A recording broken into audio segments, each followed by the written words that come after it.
Mesdames, Messieurs, bonjour, bienvenue sur Alizé, ravi de vous retrouver pour votre édition de la mi-journée. Nous sommes le mercredi 13 avril et on va commencer cette édition avec un chiffre, un peu plus de 480 millions d'euros. C'est le montant du budget primitif adopté hier par l'Assemblée plénière du Conseil régional de Guadeloupe.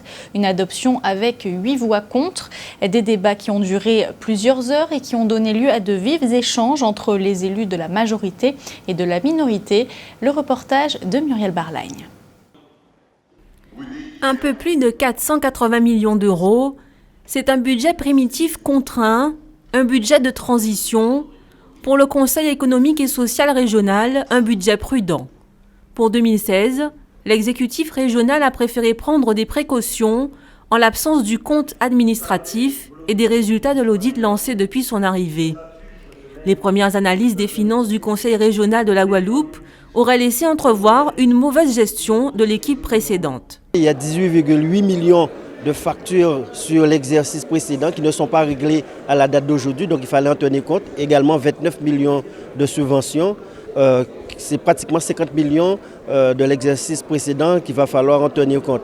Nous avons pu constater aussi qu'il y avait une certaine cavalerie au niveau donc, des autorisations de programme, puisque nous avons suffisamment insisté, plus de 700 millions d'autorisations de programme. Et à l'issue du budget, il va y avoir un arbitrage qui se mettra en place. Nous allons analyser chaque autorisation de programme de manière à déterminer donc, les opportunités, ce qui est nécessaire de faire, ce qu'il faudrait enlever, et de manière à faire la cohérence avec les différents projets que nous allons mettre en place dans cette mandature.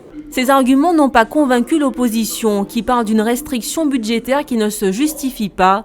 Elle a voté contre ce budget. C'est le plus mauvais budget fait au cours des 10 dernières années.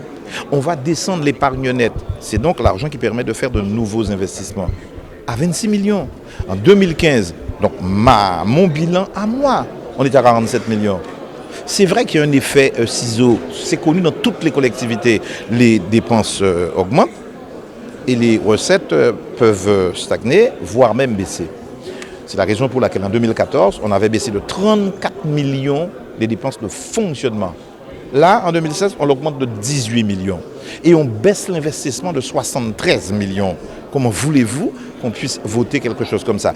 De son côté, la majorité affirme qu'elle suivra malgré tout sa politique, même s'il lui faut se concentrer sur des priorités comme l'emploi. Dans quelques mois, le budget supplémentaire devrait lui permettre d'avoir une certaine marge de manœuvre, mais dans l'immédiat, elle pense surtout honorer des factures de l'ancienne majorité. Surtout, payer les entreprises, car nous avons une tonne de factures en instance. Nous avons entendu, peut-être comme moi, qu'une entreprise qui est en grève dernièrement du côté de Bémao, parce que plus de 900 000 € n'étaient pas payés. Ce n'est pas normal. Nous avons des associations, des petites entreprises, des créations d'entreprises qui ne sont pas payées, qui ont reçu des lettres disant qu'ils ont une subvention de 15 000 €. J'en ai rencontré à Moronalo lors de la fête du crabe. J'ai des personnes qui m'arrêtent tous les jours, une jeune fille qui a menacé de se suicider parce qu'elle n'a pas été payée. Malgré les longs et parfois vifs échanges entre les partis, le budget primitif 2016 a été adopté avec 8 voix contre.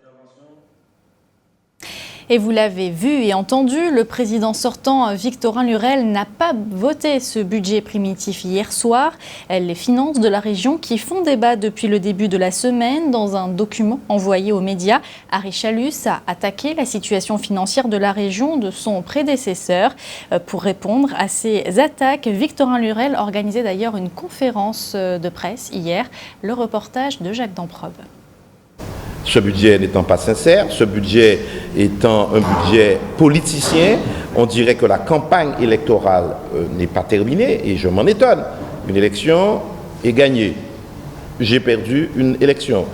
Je me suis tu pendant plus de 4 mois et à peu près et demi. J'attends des signes forts d'une nouvelle orientation. Il n'y a même pas eu une déclaration de politique générale en 4 mois. On va le faire à la faveur d'un budget. On devrait le faire avant même les orientations budgétaires pour dire voilà la vision stratégique, voilà la feuille de route, voilà les éléments qui vont nous conduire pendant 6 ans. On le fait à la faveur d'un vote d'un budget où tu dois consacrer ton temps et ta réflexion à l'analyse des chiffres.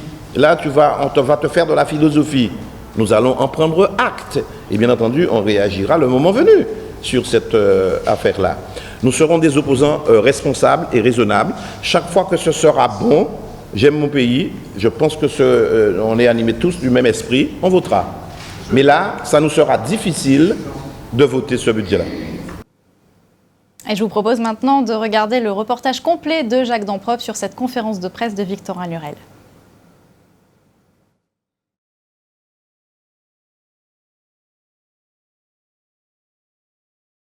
Un peu plus tard dans ce journal. On va parler maintenant des logements sociaux. 10 000 demandes de logements sociaux non satisfaites en Guadeloupe. Pour faire face à cette situation, le préfet a signé hier un plan logement outre-mer pour les 5 prochaines années. Une feuille de route qui vise notamment à accroître de 30% la production de logements sociaux, mais aussi de poursuivre les efforts en matière de résorption de l'habitat indigne. Des logements sociaux qui seront d'ailleurs prochainement disponibles dans le quartier de l'Oricisque à Pointe-à-Pitre dans le cadre de la rénovation urbaine de la cité pointoise. La SICOA poursuit ses constructions avec sa prochaine résidence. Particularité, elle se situe à proximité de l'école primaire de l'Oricisque et 2 classes de CE2 ont été associées au bon déroulement des travaux. Le reportage de Karine Gielman. Un élément électrique, c'est un ballon dans lequel il y a de l'eau chaude qui arrive dedans, mais l'eau chaude elle est chauffée par les panneaux solaires. Une nouvelle génération d'architectes pour répondre aux problèmes de logement en Guadeloupe. Ils ont 8 ans et sont particulièrement avertis sur les normes de construction. 37 enfants donc pour dessiner nos futurs logements. Indiana a remporté le concours ex-aequo avec Léo grâce au vote de ses camarades. J'aimerais bien avoir une maison comme ça plus tard. Tu peux nous la décrire ? La cuisine, j'ai fait un peu de la cuisine de mon papa. La chambre de ma maman. Et les autres pièces, j'ai inventé. Stéphane, lui, a réalisé un autre style de maison. J'ai fait une maison plate. J'ai fait 2 chambres, une grande cuisine avec la salle à manger dedans. J'ai fait une douche italienne. Les dessins des enfants sont plutôt proches des plans officiels de la future résidence Moana. On a voulu profiter, on va dire, de la construction de 47 logements pour pouvoir intégrer les enfants à ce projet. Et donc les intégrer.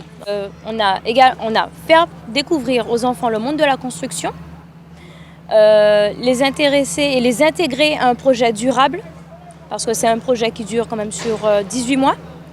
Et surtout, et pourquoi pas, susciter des vocations. La SICOA, organisatrice de cette réunion chantier, récompensera en mai prochain, lors de la prochaine réunion de ses architectes en herbe, les dessins retenus. Économie, relancer la production de poids de bois. C'est l'objectif de l'opération menée par la communauté d'agglomération du Nord Basse-Terre et de l'Union Canière de la Guadeloupe. Et 10 000 pieds vont être prochainement plantés. Une opération qui a d'ailleurs débuté hier après-midi au Lamentin devant la caméra d'Anne-Elisabeth Artsen. 10 000 pieds de poids de bois en 2016. C'est l'objectif fixé par l'UDECAG et la CANBT en partenariat avec les agriculteurs du Nord Basse-Terre afin d'augmenter la production de ce légume prisé en fin d'année. Après un constat que nous avons vu en 2015, nous avons une pénurie de poids d'Angole pour le mois fétiche de l'année, le mois de décembre. Donc nous avons eu pas mal de maladies dans les pois. Donc les techniciens de l'UDECAG et le directeur, et en collaboration avec la CNBT, nous avons poussé la réflexion comment faire pour réparer ces méfaits. Voilà. Donc c'est pour ces raisons que nous sommes réunis aujourd'hui, pour avoir la contribution déjà de nos populations, disons de nos adhérents, mais aussi, je pense, avec la nature. Donc nous avons tendance à dire que nous les hommes, nous détruisons la nature. Donc si maintenant nous avons la possibilité de remettre à la nature ce que nous avons pris, c'est de contribuer à ce que nous relançons l'activité qu'on dit des pas d'Angole en temps longtemps. Ça tombe bien cette année. C'est une année où on met en avant les légumineuses sur le plan international. Il ne faudra-t-il pas que, bien sur le plan guadeloupéen, local, mais ce dispositif nous permettra, premièrement, culturellement, de rappeler le rapport que nous avons avec le poids du bois, essentiellement pendant la période de Noël. Donc il faut planter maintenant pour qu'à Noël, ça soit prêt. Et puis deuxièmement, économiquement, voir comment effectivement on peut mieux optimiser l'utilisation des terrains agricoles. Donc, puisque ça ne va pas se faire sur de nouveaux terrains, mais comme on dit en lisière à canne chez nous. Donc, c'est-à-dire mieux optimiser ces parcelles de terrain qui des fois ne sont pas utilisées. Et puis, économiquement aussi, permettre d'augmenter le revenu des agriculteurs. Angebert fait partie des agriculteurs adhérents à ce projet d'envergure. Il a d'ailleurs déjà commencé sa plantation de pois de bois. J'adhère au projet parce que c'est déjà une tradition. Après, il y a plein de belles démarches qui sont initiées, notamment celle-là. Et quand on voit l'engagement de la communauté d'agglo dans cette démarche-là, on se dit si on a du foncier, si on est dans une démarche agricole, pourquoi pas ? Et puis, je pense qu'aujourd'hui, l'agriculture peut être un vecteur d'emploi. C'est donc le bon moment pour planter ces graines qui donneront des pois de bois d'ici décembre 2016. La CNBT et l'UDECAG accompagneront donc les agriculteurs pour débuter leurs exploitations, puis envisagent de lancer des chantiers d'insertion pour la récolte et la commercialisation de ce légume, bien de chez nous. L'actualité en bref est tout d'abord l'actualité sociale sur l'île Sœur. Après les élections de décembre dernier, la toute nouvelle collectivité territoriale de Martinique connaît depuis ce matin sa première grève. 5 syndicats ont lancé un appel à l'arrêt du travail. Ils dénoncent la non prise en compte du protocole sur la réorganisation des services signé en décembre dernier. Autre grief des syndicats adressés à la présidence de la collectivité, le non-renouvellement du contrat d'une 60aine d'agents non titulaires. En Guyane, c'est l'incompréhension chez les enseignants et les parents d'élèves après l'annonce de la fermeture de 8 classes du primaire à la rentrée prochaine à Cayenne. En tout, la nouvelle carte scolaire présentée par le rectorat prévoit la fermeture de 35 classes dans l'académie. On en vient à notre tour d'horizon de l'actualité dans notre grande région de la Caraïbe. En Argentine, l'ancienne présidente Cristina Kirchner devra prochainement s'expliquer devant la justice sur une vente spéculative de devises. Plus insolite, Cuba fait actuellement face à une pénurie de bière. Vous verrez pourquoi dans notre page Caraïbe. Argentine. Elle ne souhaitait pas retourner de suite à Buenos Aires. Et pourtant, Cristina Kirchner est sortie hier soir de sa villa secondaire, 4 mois après avoir quitté la présidence argentine, pour répondre à une convocation judiciaire. De retour dans la capitale, elle en a profité pour mobiliser ses troupes dans la rue et organiser un grand rassemblement devant le tribunal où elle sera entendue. Cristina Kirchner doit en effet s'expliquer sur une vente spéculative de devises par la Banque centrale dans les derniers mois de son mandat. Le ministre de l'économie et le président de la Banque centrale de l'époque sont également convoqués dans cette affaire. Plus grave, l'ex-présidente est mise en cause dans une affaire de corruption. Le procureur a réclamé l'ouverture d'une enquête pour blanchiment d'argent. Affaire à suivre donc. Brésil. En plus des 28 établissements déjà opérationnels à Rio, le groupe Accor Hôtel ne compte pas s'arrêter en si bon chemin. En témoignent de nouvelles ouvertures qui viennent renforcer le positionnement du groupe hôtelier sur le segment haut de gamme et luxe. L'esprit bohème chic plane sur le tout nouveau Mac Gallery by Sofitel, qui a élu domicile à Santa Teresa sur les hauteurs de Rio. Perché sur les hauteurs de la ville, ce quartier bohème est réputé pour sa vie artistique. D'ailleurs, de nombreux artistes et designers brésiliens ont apporté leur touche à cet hôtel de 43 chambres et doté d'une salle de réunion pouvant accueillir jusqu'à 120 personnes. Autre ouverture annoncée sur la destination qui accueillera cette année les Jeux Olympiques d'été, celle d'un Mama Shelter dans le même quartier. Cette nouvelle adresse sera également la première de l'enseigne, rachetée par Accor Hôtel en 2014 au Brésil. Au total, Accor Hôtel prévoit 5 ouvertures à Rio d'ici la fin de l'année. Cuba, c'est une conséquence inattendue du rapprochement entre Cuba et les États-Unis. À cause de l'afflux de visiteurs étrangers, Cuba est proche de la pénurie de bière. L'année dernière, l'île castriste a en effet accueilli un nombre record de 3,5 millions de touristes, 17% de plus qu'en 2014. Le nombre de visiteurs américains a augmenté sur la même période de 77%, créant dans les hôtels, bars et restaurants une demande que les producteurs ont du mal à suivre. Les brasseries de l'île auraient signé la semaine dernière des contrats pour 33 millions de caisses de bière, bien plus que la capacité de production actuelle. La brasserie Bucanero, qui produit notamment la bière du même nom, et la Cristal, les deux plus appréciées des touristes, tablerait en effet sur une production de 19 millions de caisses, auxquelles s'ajouteraient 3 millions de caisses importées de République dominicaine. Les producteurs estiment que seule la construction d'une nouvelle usine permettra de tenir la cadence, un boom de la demande que personne n'avait imaginé. On va parler de sport. Les premiers skippers de la Transat AG2R ont dépassé les îles du Cap-Vert pour faire route vers Saint-Barthélemy. Du changement en tête puisque c'est le bateau Cercle Vert qui est premier. Les Saintes avec Arthur Prat et Nicolas Thomas est 9e. 153 000 les séparent du leader. Marie-Galante et Guadeloupe gagnent une place et sont respectivement 11e et 12e. Un rendez-vous de football ce soir à partir de 20h au stade de Bouillante avec la demi-finale retour du trophée Margaillard. La Gauloise de Basse-Terre reçoit l'Étoile de Morne-à-l'Eau. Au match aller, on le rappelle, les deux équipes s'étaient quittées sur le score nul de 2 buts partout. Et puis l'autre demi-finale retour qui devait se jouer ce soir à Petit Canal entre le CSM et le Sirocco a été reporté, le terrain étant impraticable à cause des pluies de ces derniers jours. Il est enfin de retour sur les rails. Le petit train de Beauport, Pays de la Canne à Port-Louis a repris du service après plusieurs mois à l'arrêt. Des travaux de rénovation de la voie ferrée étaient en effet nécessaires. Vous aviez d'ailleurs pu suivre sur Alizé l'avancée de ces travaux. Aujourd'hui donc, tout fonctionne pour le plus grand bonheur des petits, mais également des plus grands. Marion Bordier nous emmène en balade. Après 7 mois restés en gare, le petit train de Beauport est de nouveau sur les rails. Le moteur, tombé en panne, a été changé. Le long de la voie ferrée qui remonte à 1886, 1300 traverses, fortement endommagées par le climat et la végétation, ont été remplacées. À raison de 40 par jour, une équipe de 12 personnes formée par la SNCF s'en est chargée depuis début janvier. Désormais, le parcours de 3,5 km de Beauport au terminus de Poyen respecte la réglementation ferroviaire. La voie n'était pas en bon état, donc il fallait changer les traverses. Et là, nous l'avons fait, donc là c'est mieux, donc on peut circuler en toute sécurité sur la voie. Depuis le début de la semaine, les visiteurs du site de Beauport profitent du parcours en petit train, une balade à 15 km/h dans les champs de canne à sucre, de melons et les prairies.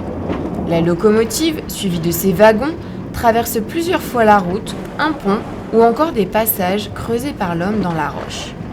Le son des klaxons et du roulement couvre les bruits de la nature, un saut dans le temps. C'était très sympa. Voilà, c'est typique. On a vu ce que j'attendais. Un arbre à mangue, on a vu un champ de melons, la canne à sucre, les vaches et de l'aloe vera également. Mais tout n'est pas encore au point et des visiteurs le regrettent. Plus de vie justement autour, voir peut-être des gens travailler ou autre. Je pensais voir un peu plus d'activité justement. Les haut-parleurs du petit train, censés diffuser des explications tout au long de la visite ferroviaire, sont encore muets, de quoi laisser sur leur faim les férus d'histoire et les assoiffés de connaissances. Petit parcours en petit train, il est intéressant, mais il manque les commentaires. Ça fait partie intégrante de la visite et ne pas les avoir, on se sent un peu frustré. Pas de panique, les commentaires devraient reprendre bientôt, de quoi enrichir cette balade d'une autre époque, à travers les 4,5 hectares du pays de la Canne, un atout pour le site et le Nord Grande Terre. Et si vous aussi vous voulez profiter de cette balade en petit train à Beauport, sachez que 2 rotations ont lieu par jour à 11h et 15h. On en vient à vos coupures d'eau du jour. Depuis lundi, plusieurs quartiers du Gosier sont privés d'eau potable en raison d'un incident technique. Sont concernés les quartiers de Bernard, Fontaisan, Margaillard, Petit-Avre, Pliane, Providence et Saline. Le retour à la normale est prévu aujourd'hui en fin de soirée. Et puis à Goyave, en raison du lavage du surpresseur de Moreau, le lotissement Moreau fait face à des perturbations depuis ce matin. Retour à la normale prévu également aujourd'hui en fin de soirée. Le temps qu'il fera cet après-midi en Guadeloupe, gardez votre parapluie à proximité puisque les averses seront au rendez-vous sur quasiment l'ensemble du territoire. Les températures afficheront entre 26 et 30 degrés. C'était le journal d'Alizé. Merci de l'avoir suivi. Édition que vous pouvez bien sûr revoir sur notre site www.alizé.com. Dans quelques instants, le journal de TF1 suivi de Petits secrets entre voisins. Je vous donne rendez-vous ce soir à 19h pour toute l'actualité locale et régionale. En attendant, bon appétit et très bon après-midi sur Alizé.